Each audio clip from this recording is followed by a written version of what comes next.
আসসালামু আলাইকুম। দূরের কাছে যে যেখানে বসে এই মুহূর্তে ভিডিওটা দেখছেন তাদের সবাইকে মাহফুজা কিচেন ভিডিওতে ওয়েলকাম। হ্যাঁ, আজকে রোস্ট করবো, উপরে একটু পেঁয়াজ ভেরেস্তা ছড়িয়ে দিচ্ছি। অসম্ভব মজার, খুবই সহজ।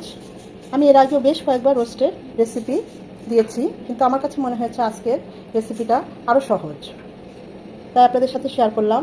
দেখতেই পাচ্ছেন কতটা লোভনীয় হয়েছে। যতটা লোভনীয় হয়েছে তার চেয়ে অসম্ভব মজার খেতে হয়েছে, অনেক সুস্বাদু হয়েছে। এটা পোলাওর সাথে এমনি তো ভালোই লাগবে, পোলাওর সাথে গরম ভাতের সাথেও খুব ভালো লাগে। আমি কীভাবে খুব সহজে আজকে এই চিকেন রোস্ট করেছি সেটাই এখন আপনাদেরকে দেখাবো। সাথে রাইস করেছি, সাদা পোলাও, একদম ঝরঝরে।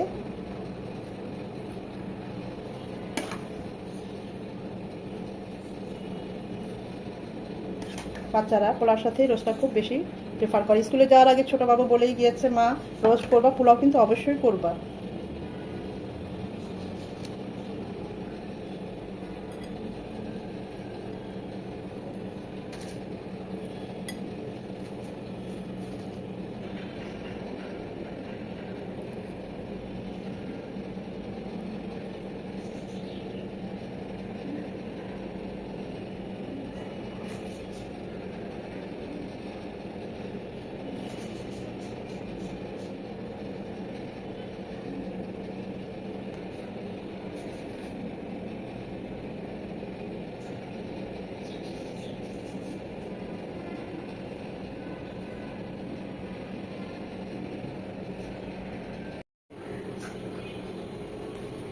রোস্ট করব দেখে বুঝতে পাচ্ছেন, রোস্টের জন্য এরকম ছোটো সাইজের কক মুরগি নিয়েছি।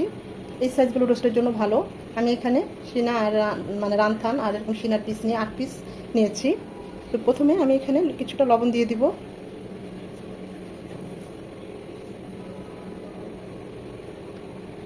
তারপর দিয়ে দিব সামান্য একটু মরিচ গুঁড়ো, 1 চামচের মতো।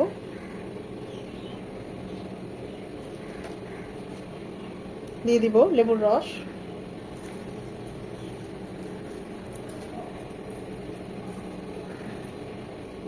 আমি এখানে 2 পিস লেবুর রস দিচ্ছি। এখন সব কিছু মাখিয়ে নেব।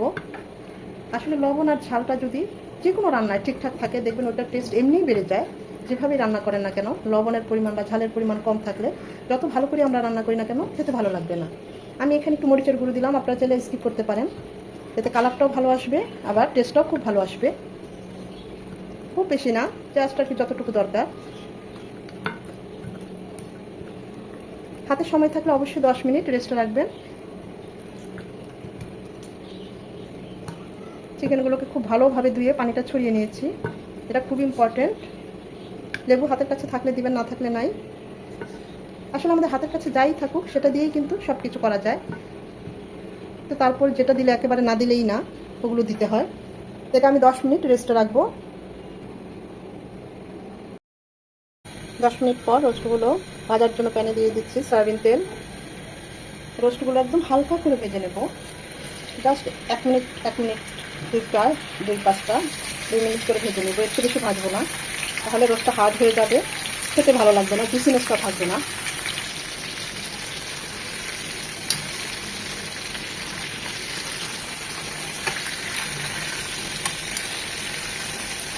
ওই পাশটাও ঠিক এরকম 1 মিনিট ভেজে নেবো।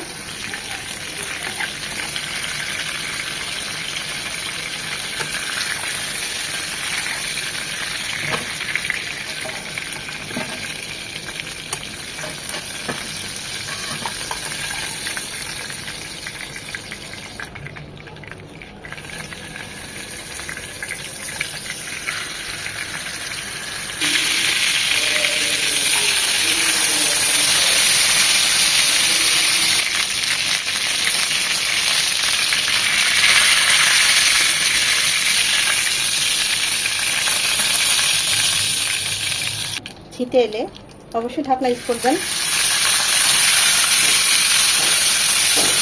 দেওয়া যাবে দেওয়া যাবে না।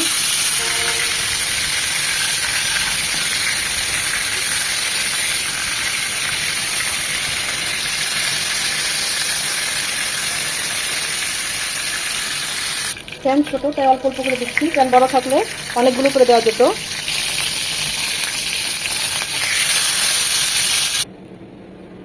রোস্টগুলো ভাজা হয়ে গিয়েছে। ঠিক এই পর্যায়েই আমরা ভাজবো, এর চেয়ে বেশি ভাজবো না, তাহলে জুসিনেসটা থাকবে না রোস্টে। মরিচ গুঁড়োটা দিয়েছি, তাই কালারটা খুব সুন্দর এসেছে। রোস্টটা রান্না করার জন্য এখানে আমি 2 টেবিল চামচ শুকনো গুঁড়ো দুধ নিয়েছি। প্যাকেটের মশলা এক কেজির জন্য একটা প্যাকেট, যেহেতু আমাকে কেউ স্পন্সর করেনি তাই আমি নাম মেনশন করছি না। এটা যে কোনো ব্র্যান্ডের রোস্টের মশলা হলেই হবে। আমি একটা প্যাকেট পুরো নিয়েছি মশলা, আমার রোস্টের পরিমাণ 1 কেজি চিকেনের পরিমাণ, সেটা নিয়ে নিয়েছি। 15-16টা কাঠবাদাম নিয়েছি, ব্লেন্ড করে নেব। এখন গরম পানি দিয়ে দুধটাকে গুলিয়ে নেব, এতে কাজটা খুব সহজ হয়।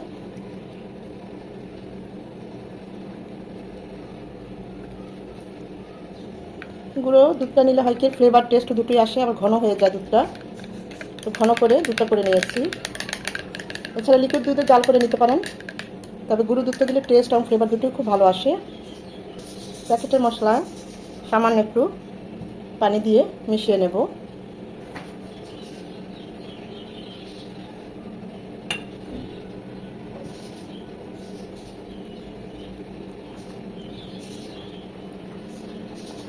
আজকে রোস্টটা টক দই দিয়ে করছি না, যদিও টক দই আছে, তারপর আমি গুঁড়ো দুধ দিয়ে করছি। এখানে দিয়ে দিচ্ছি 2 চামচ গুঁড়ো দুধ, 2 পিস লেবুর রস,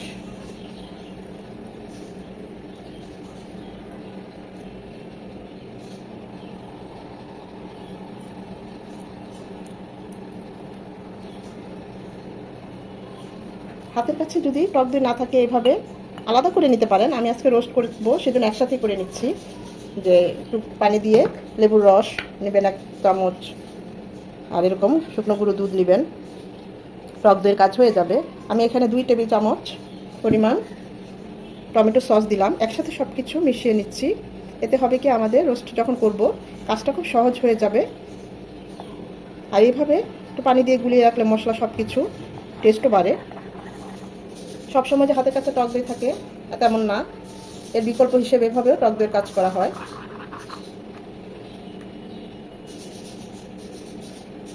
কাঠবাদামগুলো চাইলে একটু হালকা গরম পানি দিয়ে ভিজিয়ে রেখে তারপর উপরের চামড়াটা দেখবেন অটো উঠে যাবে, হালকা একটু গরম পানি দিয়ে খুলে তারপর ব্লেন্ড করে নেব একটু পানি দিয়ে।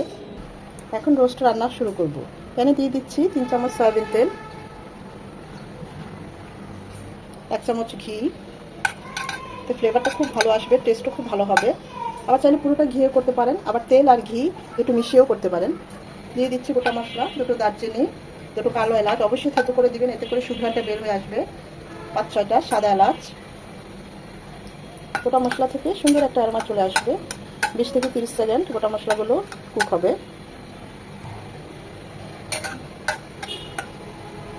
যখনই এলাচ দিবেন, যেখানে দিবেন অবশ্যই থেতো করে দিবেন, এতে করে সুঘ্রাণটা বের হয়ে আসবে। দিয়ে দিব 1/2 কাপ পেঁয়াজ কুচি,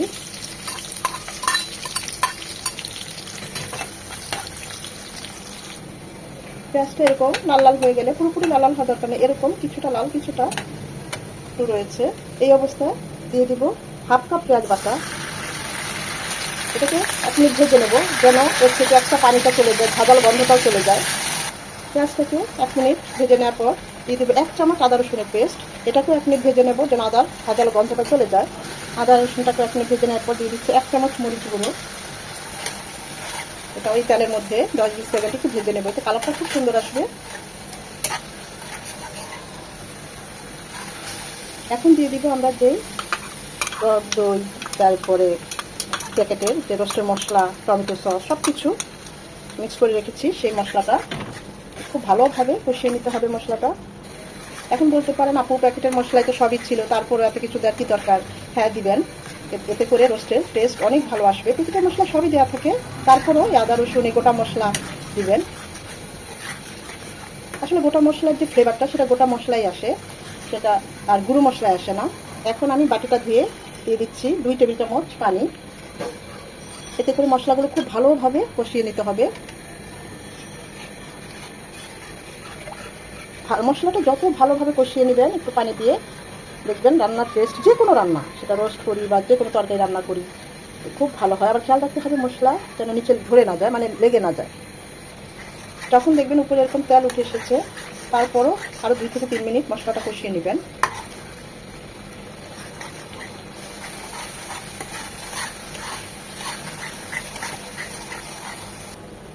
এখন দিয়ে দিব রোস্টগুলো।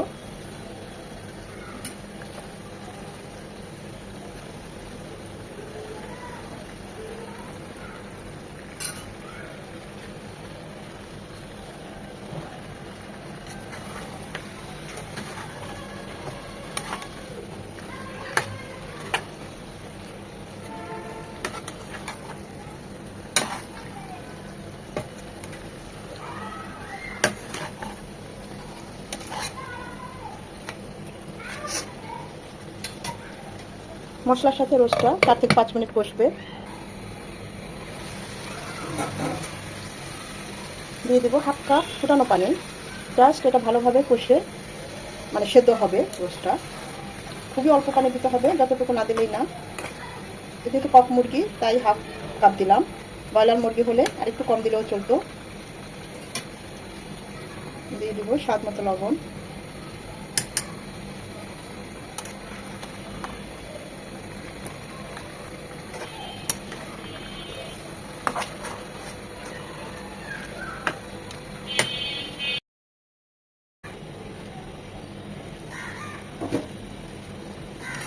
চিকেনটা 70 থেকে 80% কুক হয়ে গিয়েছে।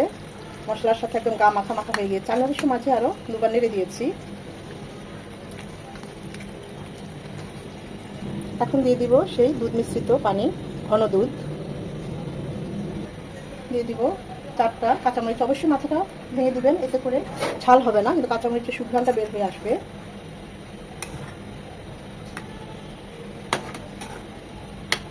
এইভাবে ধাপে ধাপে দিবেন, দেখবেন খুব ভালো হয়। প্রতিটা মশলার টেস্ট খুব ভালো আসে। হাফ কাপ পেঁয়াজ বেরেস্তা।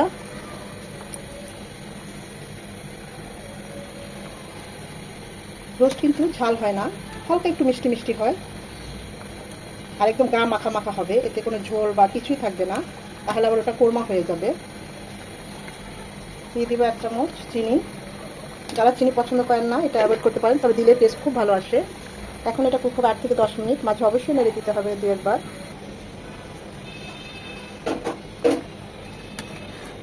যখন দেখবেন একদম এরকম তেল উঠে এসেছে, চিকেনটা রোস্টটা পুরো হয়ে গিয়েছে, এই পর্যায়ে দিয়ে দিব বাদাম বাটা, কাঠবাদাম আমরা যেটা পেস্ট করে নিয়েছি।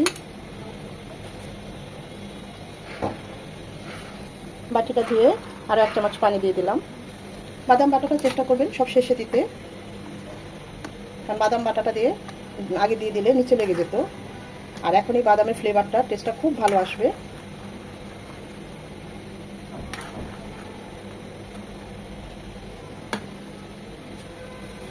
দিয়ে দেবো 1 চামচ গরম মশলা গুঁড়ো, 1 চামচ কেওড়ার জল বা কেওড়ার পানি, 1 চামচ গোলাপ জল। একদম বিয়ে বাড়ির স্বাদ, বিয়ে বাড়ির ফ্লেভার পেতে হলে অবশ্যই কেওড়া আর গোলাপ ওয়াটারটা দিবেন, এতে করে খুব সুন্দর একটা ঘ্রাণ চলে আসবে। তবে বেশি দেওয়া যাবে না।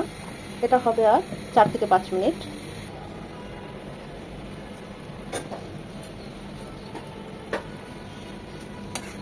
মাশাআল্লাহ, এত সুন্দর একটা সুঘ্রাণ চলে এসেছে না, একটা বিয়ে বাড়ির রোস্টের যেরকম ঘ্রাণ ছড়িয়ে পড়ে, আমি তো বলবো তার চেয়েও বেশি পুরো ঘর রোস্টের ঘ্রাণে ছেয়ে গেছে।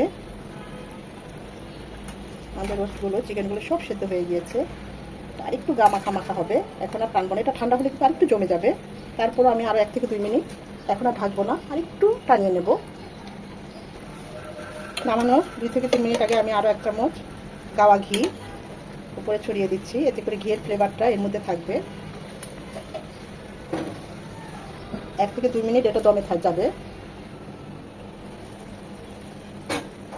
মাশাআল্লাহ, অসম্ভব সুন্দর হয়েছে। খেয়াল রাখতে হবে আবার নিচে যেন লেগে না যায়, তাহলে কিন্তু আমাদের এত পরিশ্রম এত কষ্ট সব শেষ হয়ে যাবে। যে কোনো খাবার পুড়ে গেলে কিন্তু একদম খাবারের টেস্টই নষ্ট হয়ে যায়।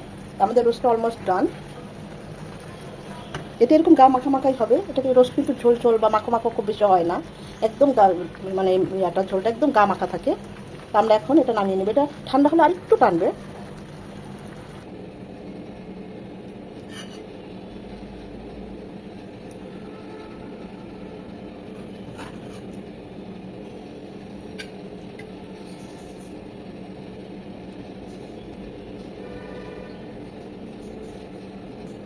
দেখেন অসম্ভব মজা হয়েছে, অসম্ভব মজা। আর লুকসের কথা কি বলবো, দেখতেই পাচ্ছেন। আর এর স্বাদ, এর ঘ্রাণ আমি পাচ্ছি। একদম সহজ, এইভাবে রোস্টটা রান্না করলে খুবই ঝটপট হয়। আমি তো বলবো যে অনেক ঝটপট হয়। যারা নতুন রাঁধুনি আপনারা এইভাবে ট্রাই করতে পারেন, আশা করি ভালো লাগবে। একদম রাজকীয় স্বাদের যে একটা রোস্ট আমরা বলে থাকি, যে মুখে দিলে অনেক দিন মনে থাকবে, তা আশা করি এই রেসিপি ফলো করলে আপনারা সেই টেস্ট এবং ফ্লেভার সবই পাবেন। ভিডিওটা যদি ভালো লেগে থাকে অবশ্যই তো একটা লাইক দিবেন, কারণ আপনাদের এই একটা লাইক আমাকে পরবর্তী ভিডিও করতে উৎসাহিত করে, সাহায্য করে। সময় নিয়ে, ধৈর্য নিয়ে যারা এতক্ষণ ভিডিওটা দেখেছেন তাদের সবাইকে আন্তরিক ধন্যবাদ। সবাই ভালো থাকবেন, সুস্থ থাকবেন, নিজের প্রতি যত্ন নেবেন। আজকে এখানেই বিদায় নিচ্ছি।